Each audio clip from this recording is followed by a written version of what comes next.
ser compassivo. Cordeiro divino, morto pelo pecador, a paz concede. Amém. Que a graça de nosso Senhor Jesus Cristo, o amor de Deus Pai e a companhia de Deus Espírito Santo sejam com todos nós, agora e sempre, nesse momento em que nós queremos meditar sobre a paixão, o sacrifício, o sofrimento e a morte de nosso Senhor Jesus Cristo. Um relato que está muito claro de alguém que parece ter estado aos pés da cruz de Jesus, conforme a leitura que nós ouvimos no Antigo Testamento, o profeta Isaías, especialmente o capítulo 53. São tantos versículos bonitos e nós podemos talvez destacar um ou outro, por exemplo, quando nós temos assim: certamente Ele tomou sobre si as nossas enfermidades e as nossas dores levou sobre si. Ele foi traspassado pelas nossas transgressões e moído pelas nossas iniquidades. O castigo que nos traz a paz estava sobre Ele. Pelas suas pisaduras nós fomos sarados. Deus abençoe essas palavras e também a nossa meditação nesse momento. Amém.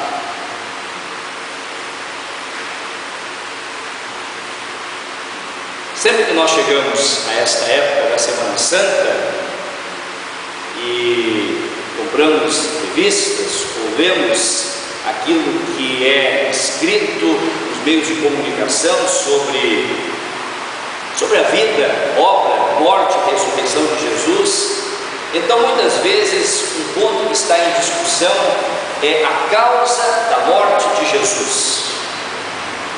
Jesus foi morto, alguns afirmam, como fruto da perseguição dos judeus. Outros afirmam que Jesus foi morto fruto de uma conveniência dos líderes religiosos, para os quais a morte de uma pessoa seria conveniente diante do Império Romano, para que todo o povo judeu não fosse sacrificado por aquele que se dizia rei dos judeus. Existem outras pessoas que inclusive chegam a dizer, estarrecidas, segundo elas, como Jesus foi um masoquista, querendo morrer por alguém. Nós temos na nossa leitura do Antigo Testamento, capítulo 53 de Isaías, um texto que foi escrito cerca de 7 séculos antes de Cristo. E é impressionante a descrição que nós temos nesse texto sobre o sofrimento de Jesus. É uma descrição tão impressionante que parece ser escrita por alguém que está ali aos pés da cruz, em meio à multidão, presenciando todos aqueles acontecimentos. Mas é exatamente isso. É Deus revelando na sua palavra a profecia, aquilo que se passaria com Jesus Cristo, Filho de Deus. Nesse texto e em todos os acontecimentos da Semana Santa, especialmente nos acontecimentos da Sexta-feira Santa, o foco principal não são os soldados, o foco principal não são os líderes da religião, nem o povo que estava ali reunido, assistindo. O foco principal é a ação de Deus Pai através de seu Filho Jesus Cristo. O foco principal daquilo que acontece nesse dia, nesta Sexta-feira Santa, é alguém voluntariamente se submetendo à vontade de Deus. O foco principal está sobre aquele homem que não foi vítima de circunstâncias, que não foi vítima do ódio das pessoas, que não foi vítima fruto de perseguição, que não foi vítima por conveniências da religião da época, mas o foco principal desta Sexta-feira Santa está sobre aquele que entregou-se voluntariamente por amor da humanidade. E é por isso que Jesus diz, o apóstolo Paulo diz: Deus estava em Cristo reconciliando consigo o mundo. Talvez uma pergunta que nós possamos fazer diante do quadro de Jesus pregado na cruz, diante do quadro escrito em Isaías 53, como é possível nós harmonizarmos tanta fúria, tanta crueldade, tanto ódio, tanta inveja, tanto ciúme? Como é possível harmonizar tudo isso com amor de Deus? Será que não seria tudo fruto da autoria de Deus? O ódio, a desavença, a crueldade? E a resposta nossa é não. Deus não é o autor do pecado. Isso é o poder do diabo. E o que está em foco aqui, nesta leitura e nesse dia, na história da paixão, é o profundo amor de Deus para comigo, o profundo amor de Deus para com cada um de vocês. Este amor é uma loucura para a razão humana. Este amor é um mistério demais. Por isso nós queremos fazer assim como fez Isaías, inspirado por Deus. Assim como fez o autor desse texto, ele colocou-se aos pés da cruz e descreveu aquilo que estava acontecendo na cruz. E nós então queremos nos colocar aos pés da cruz e, para facilitar a compreensão da mensagem, fazer algumas perguntas que o nosso texto responde. A leitura do nosso texto começa dizendo: eis que o meu servo. E a leitura de Isaías fala a respeito de um servo sofredor. Quem é este servo sofredor? Não foi um simples mártir, alguém não compreendido que morreu por uma causa. Não foi, como muitos querem, um revolucionário social que foi odiado por querer reformar a sociedade e então tinha que ser morto. Também não foi um sofredor, um pecador como aqueles outros dois malfeitores. Aí o nosso texto de Isaías diz assim: ele nenhuma injustiça fez. O texto fala: o meu servo, o servo sofredor. É o Pai que está falando aqui, falando a respeito do seu Filho amado, do seu Filho amado que se encarnou, que desceu voluntariamente à mais profunda miséria humana, por amor de você, por amor de mim, por amor de todas as pessoas. Este é o servo retratado nesse texto, o Filho de Deus, que se tornou homem para ser um de nós, para sofrer por nós. A segunda pergunta, ou a segunda consideração que nós podemos fazer olhando para esse texto: qual foi a grandeza, a magnitude desse sofrimento?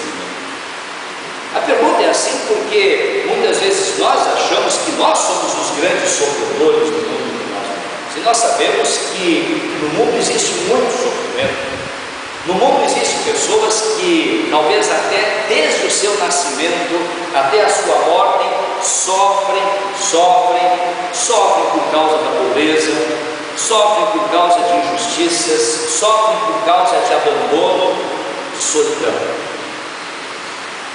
Mas nada se compara ao sofrimento de Jesus. O nosso texto diz assim: ele não tinha aparência nem formosura, olhamos-lo, mas nenhuma beleza havia que nos agradasse. O profeta está dizendo que a figura de Jesus estava tão desfigurada, não havia nada de belo naquela imagem. Foi o sofrimento, a começar pela coroa de espinhos que atingiu nervos do seu cérebro e que o enfraqueceu. padeceu sobremaneira ao ser pregado na cruz. No versículo 8, nós lemos: por juízo opressor foi arrebatado. E isso nos leva também a concluir que o sofrimento de Jesus não só foi um sofrimento no seu corpo, mas foi um sofrimento na sua alma. Lembram-se quando Jesus estava lá no Getsemane, quando ele suava sangue, inclusive, aí ele clama ao Pai e diz assim: a minha alma está triste até a morte. E especialmente lá na cruz, o seu grito de solidão e abandono, quando ele diz, nós lemos isso no versículo 1 do Salmo de hoje: Deus meu, por que me desamparaste? Foi profundo, meus irmãos, esse sofrimento. Nós não podemos imaginar nada comparável a qualquer sofrimento que algum ser humano hoje possa enfrentar. E o mais incrível que nós podemos observar no texto é que diante de tão grande sofrimento, maior ainda foi a sua paciência. A paciência que falta muitas vezes a nós nos nossos sofrimentos. Todos nós sabemos quão horrível é a dor do sofrimento. Muitas vezes ficamos revoltados, muitas vezes ficamos amargurados, nós protestamos, entramos em desespero diante de dores e sofrimentos. O versículo 7 diz assim: ele foi oprimido e humilhado, mas não abriu a sua boca. Como cordeiro foi levado ao matadouro, e como ovelha muda perante os seus tosqueadores, ele não abriu a sua boca. Se nós fizermos uma viagem pelos evangelhos, nós vamos ver que quando Jesus estava diante do sinédrio, o texto diz assim: ele guardou silêncio. Quando Jesus estava diante de Herodes, o texto diz assim: ele nada respondeu. E quando Jesus estava diante de Pilatos, o texto diz assim: nenhuma resposta ele deu a Pilatos. Diante dos seus tosqueadores, diz o texto, como uma ovelha muda, ele não abriu a sua boca. Ele não abriu a sua boca porque ele não tinha nada que reclamar ou murmurar. Ele estava ali porque ele queria. Ele estava ali como um voluntário. Ele estava ali espontaneamente para enfrentar o martírio e a cruz, por amor a mim, por amor a cada um de vocês, por amor a toda a humanidade pecadora. E por isso nós podemos então repetir o hino com o qual nós começamos esse culto, dizendo: grato sou por tanto amor, meu bendito Redentor. Mas vem ainda uma pergunta seguinte que nós precisamos respondê-la ou encontrar a resposta muito clara. Por que é então que Jesus esteve ali na cruz? Se ele não esteve ali na cruz por causa como fruto de perseguição, se Jesus não esteve ali na cruz por causa de conveniências para os líderes da religião, se Jesus não estava ali na cruz por ter sido um revolucionário social, qual a causa do seu sofrimento? E aí nós vamos encontrar as respostas no nosso texto. Ele tomou sobre si as nossas enfermidades, e as nossas dores ele levou sobre si. Ele foi traspassado pelas nossas transgressões e moído pelas nossas iniquidades. No versículo 8, por causa da transgressão do meu povo, diz o Pai, foi ele ferido. E no versículo 12, ele levou sobre si o pecado de muitos e pelos transgressores intercedeu. Qual a verdadeira causa do sofrimento de Jesus? Os pecados da humanidade, os meus pecados, os seus pecados.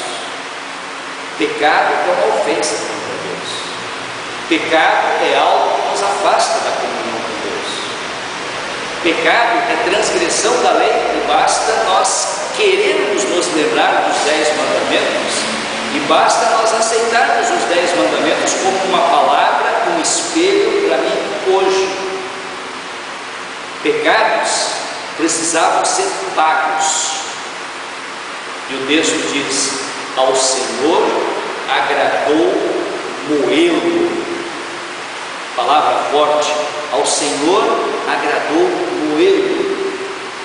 E então a gente humanamente pergunta: mas será que não haveria um outro caminho? Será que não haveria uma outra maneira, talvez um pouco mais branda, do que agradar ao Pai, moer o seu Filho por nós? Não. Na carta aos Hebreus nós lemos: sem derramamento de sangue não há remissão dos pecados. E é por isso que Jesus disse: eu sou voluntário. E é por isso que o nosso texto diz: o castigo que nos traz a paz estava sobre ele. Pelas suas pisaduras nós fomos sarados. E Paulo, repetindo as palavras de Paulo, Deus estava ali em Cristo reconciliando o mundo consigo mesmo. Nós vemos na cruz, meus irmãos, o Cordeiro de Deus voluntariamente morrendo pelos pecados da humanidade. E aí nos vem então a última pergunta que nós podemos fazer para esse texto: se a causa do sofrimento de Cristo são os nossos pecados, qual foi o fruto? Porque o texto nos fala a respeito de fruto. Diz: ele verá o fruto do penoso trabalho. Qual foi o fruto da morte de Jesus na cruz? Eu vou repetir as mesmas palavras que tenho dito: pelas suas pisaduras nós fomos sarados. No versículo 11: ele justificará a muitos, porque as iniquidades deles levará sobre si. A justificação, ele vai justificar muitos. O fruto do penoso trabalho, meus irmãos, foi Jesus ter morrido na cruz, e o fruto foi nos reconciliar com Deus. Se hoje nós estamos aqui neste culto, e se hoje nós podemos chegar até o altar do Senhor para confessar os nossos pecados e termos a certeza de que Ele nos perdoa, é porque nós estamos reconciliados continuamente com Ele. Na saudação do culto eu falei para vocês que talvez a melhor imagem que nós podemos ter de Deus nessa Sexta-feira Santa é um Pai de braços abertos nos recebendo de volta. Este foi o fruto do penoso trabalho de Jesus na cruz, perdoando os nossos pecados, nos reconciliando com o Pai, nos aceitando de volta. A Bíblia usa diferentes palavras para essa ação de Jesus. A Bíblia usa a palavra, os verbos e palavras expiar, propiciação, resgatar, salvar, remir. O sentido é o mesmo. Na cruz, o fruto do penoso trabalho de Jesus foi dar perdão para todas as pessoas. Todos são salvos, redimidos e resgatados. Mas antes de terminar, uma última palavra. Jesus morreu na cruz para salvar a todos. Mas esta salvação não é automática. Não é alguém que de repente diz assim: eu vivo a minha vida como eu quero, alguém lá vai um dia me livrar da condenação. O perdão e a salvação não são algo automático. O perdão e a salvação, elas são oferecidas, elas são aplicadas, elas são seladas através dos meios. Quando a palavra de Deus é anunciada e quando eu ouço a mensagem do Evangelho e aceito esta palavra e creio nela, vislumbrando o amor de Jesus Cristo, ou quando eu batizado, o Espírito Santo opera a fé no meu coração e nesta fé eu então agora cresço, eu prossigo confiando, reconhecendo os meus pecados todos os dias e sabendo que Jesus esteve lá no meu lugar, e eu creio que foi no meu lugar, então o perdão se torna meu subjetivamente. Então pertence a mim.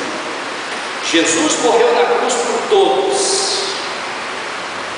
Quando a palavra me convence dos meus pecados, e eu os reconheço e eu os confesso, quando a palavra me anuncia Jesus como Salvador, e eu creio que é para mim e por mim, sendo meu substituto, que Ele morreu na cruz, então o perdão é meu, então a salvação é minha, então eu posso ter certeza que eu sou salvo. Foi por mim que Jesus morreu na cruz. Pela graça nós somos declarados perdoados e justos, e pela fé nós vivemos agora em comunhão permanente com Ele. Como é que nós podemos agradecer por tudo isso?